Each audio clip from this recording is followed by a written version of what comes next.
So on hole number 7 here at La Réserve Golf Links at Heritage Golf Club, this hole is absolutely stunning. Bit scary. Bit scary, yes. It can be a bit of a challenging hole for a lot of us because we get on this tee box and the first thing that we notice, well, first of all, is the incredible view, but just this big water hazard that's kind of waiting for us, right? There's water everywhere, so it's scary, and the difficulty here is definitely to leave the ball on the green is a big challenge. So what's your thinking here when you get onto this pitch? Because I see you have 2 clubs. Exactly, yeah. So it's a difficult shot because there's a lot of wind. Yes. There's a lot of wind. Almost every day it's going to be straight into us. So the difficulty is to have the right distance. We've got 140 meters here. And basically I'm riding between clubs. I'm riding between 8-iron and 7-iron. So it's kind of difficult, but rule number 1 against the wind, keep it low. Yeah. And basically the right way for me to do it right now is to take the higher club. So I'm gonna be using a 7-iron for sure. Maybe swing it a little bit easier, a little bit smoother, but it's gonna have to stay low. I'm remembering a conversation we had a year ago when, you know, we mentioned the fact that Antoine gets to play with amateur golfers every single week in pro-ams. And I was telling you, what are the kind of mistakes that you see? And you were saying, well, a lot of players always finish shorter than they actually think. They said exactly, often under club. Yeah. And in a situation like this one, this is where this conversation is coming back to mind now. There's wind against, you have water waiting for you if you're a little bit short. So the idea is also not just thinking about the flag, but let's forget the flag for a moment and just let's separate the greens into actually 4 different areas, 4 different zones. So if I like to kind of cut the green in half, vertically and horizontally, and then just go, okay, what's the part of the green that's going to allow me to get the ball, you know, on the surface, and then just allow me to not make a mistake of getting the ball in the water hazard, and then all of a sudden playing your 3rd shot from here where you still have to get it over the water, and now all of a sudden you're starting to have a lot more stress in you, which is going to also create some mistakes, right? For sure. Yeah, you as you say, you're right. You want to find the spot where you've got the most room. Here, it's a tough shot. You're going to be aiming middle of the green, I think, no matter where the pin is.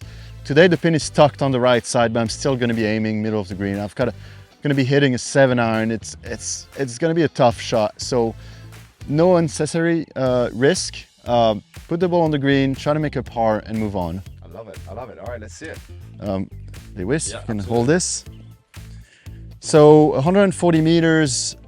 With the wind into, I'm going to try to be hitting 150 meters.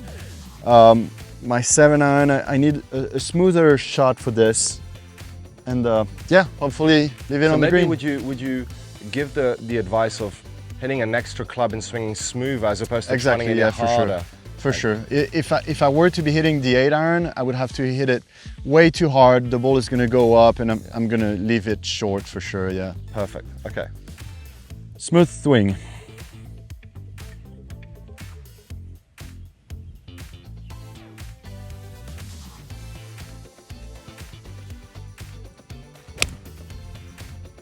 Nice shot. And that's just right in the center of the green, not taking off the green. Exactly. Yeah, that's beautiful. Back edge. It's fine. But that's what we're going for, right? I mean, Exactly. on this hole, rule number 1 is avoid unnecessary mistakes. Maybe go for an extra club. Think about the area on the green that you need to get to in order to save par, or maybe even make a birdie. But what we don't want you to do is fall into the trap of underclubbing and then, you know, getting this water in risk. If you're taking the right club, the water actually shouldn't even be in play, right? No, exactly. If you hit a good strike with the right club, there is no chance you'll be in the water. Antoine, you just hit a fantastic tee shot, hole number 7 here, La Réserve Golf Links. You found the middle of the green. That's what we wanted. Avoid unnecessary risks, making sure that the ball's on the putting surface. But the job's not finished. Job's not done, and I think almost the most difficult part is still to come. Yeah, and Réserve Golf Links has got a few surprises on the greens, right? I mean, when you get to the green and you're thinking, oh, wait a second, this is actually quite a challenging putt. And a lot of the times golfers will ask us, Antoine, what's the green reading process? How do you read a green properly to make sure that we, you know, first of all, avoid free putts? Yeah. And it can quickly happen on this type of putt. It can easily happen for sure. We've got about a 10-meter spot, and we've got a big ridge in front of us. So I'm not sure you can really clearly see it on the camera, but basically right around here, there's a big ridge. It's uphill and then straight downhill, but it's also a big left to right putt. So basically, I know I'm gonna be aiming to the left, but the question is how far left. And if I come here, this is in my opinion, I think this is approximately where the ball is going to come. And from here, it looks like a straight putt to the hole. So basically, okay, good start of the reading process, approximate point here. And if I come behind the hole, I know the ball is going to be coming from there, so I'm going to stand on that line here. I'm not standing. So this is the break line here. Yeah, the break line is there. I'm just going to stand here so people can see it. So I don't want to stand on the line with the ball. There is no point because the ball is actually coming from there. So okay, I'm confirming the fact that it's going to be pretty straight from there. So my goal now is to actually putt it somewhere in that break point, and the ball is just going to roll straight to the hole after that. A few key points here, absolutely love it. First of all, notice that Antoine did a 360-degree turn around from the ball, going left, behind, and then he came all the way around. So many times we'll fall into the trap of actually just getting behind the ball, kind of looking at the line, okay, I've got an idea, and then we just set up and we just start putting without actually taking into consideration all the different factors that Antoine mentioned. You're coming on the high side, right? Yes, so the putt is breaking exactly. here. So you're choosing the spot where you want to putt to then when it breaks towards the hole. So this is the point. You called it before the video we started, the gateway. Yeah. Almost like a door, like a pathway. So you're putting through your gateway and then it's going to start falling here. Second, I just really want to emphasize on this strong point that Antoine mentioned. We don't hear this enough.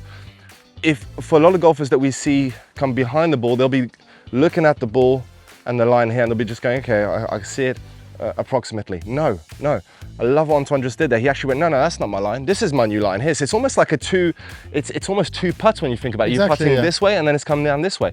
So that's my gateway here. So now if I look at it this way, now Antoine's got a clear view of what's going to happen when the ball comes down this way. How is he going to react when he gets closer to the hole, right? Yeah, you're right. Now the big difficulty is going to be the pace because again, as I said, it's uphill and then it's a strong downhill putt. So yeah, have a good read. What does your routine look like when you're now thinking, you've got the line, now you're thinking about speed? What does your routine look like? Well, the easiest way to see the undulation on the green is to go on the side. So that would be included in my 360 degrees reading process. If I stand here, it's clear that it's uphill and then downhill. So yeah, it's going to be a lot of feel because it's not a exact science on this putt. It's a very difficult putt, but I'm going to try to give it my best roll and hopefully make a 2-putt. Nice. So I've got my path there, really aiming there. I'm aiming 7 meters left of this hole, just so you have an idea. And to make it clear, your focus is now going to be over there. Yeah, We're not looking at the hole anymore, exactly. Right? You see how Antoine is continually looking to his gateway. 7 meters left of the hole. His focus is going to be there. Nice gateway there. It's going to come back nicely. It's a tough putt, Antoine, isn't it? Yeah, it's a tough putt, but you know what? I mean, I've got 1.5 meters for par. It was a tough putt. I aimed a little bit too far left, but good speed. I think we've done a good job to read this putt, to be honest. Do you give yourself, as we're walking towards your second putt here, we know that statistically, when you get inside 3 feet, 5 feet, statistics are very good, right? You know that at that distance, you feel very confident that you have the ability to hold this. It's okay. I wished I would have been a little bit closer, of course. But does that play in mind when you're putting over here on a very long, difficult putt? Does your target widen, knowing that inside 3 feet, you're going to make it 99% of the time? You hope so, at least. All right, let's do it. All right, let's do it. A little bit right to left. Again, aiming the line on the ball. That's it. Love it. Good par. That's how you make an easy par on a difficult hole. Easy, I'm not sure, but a good par.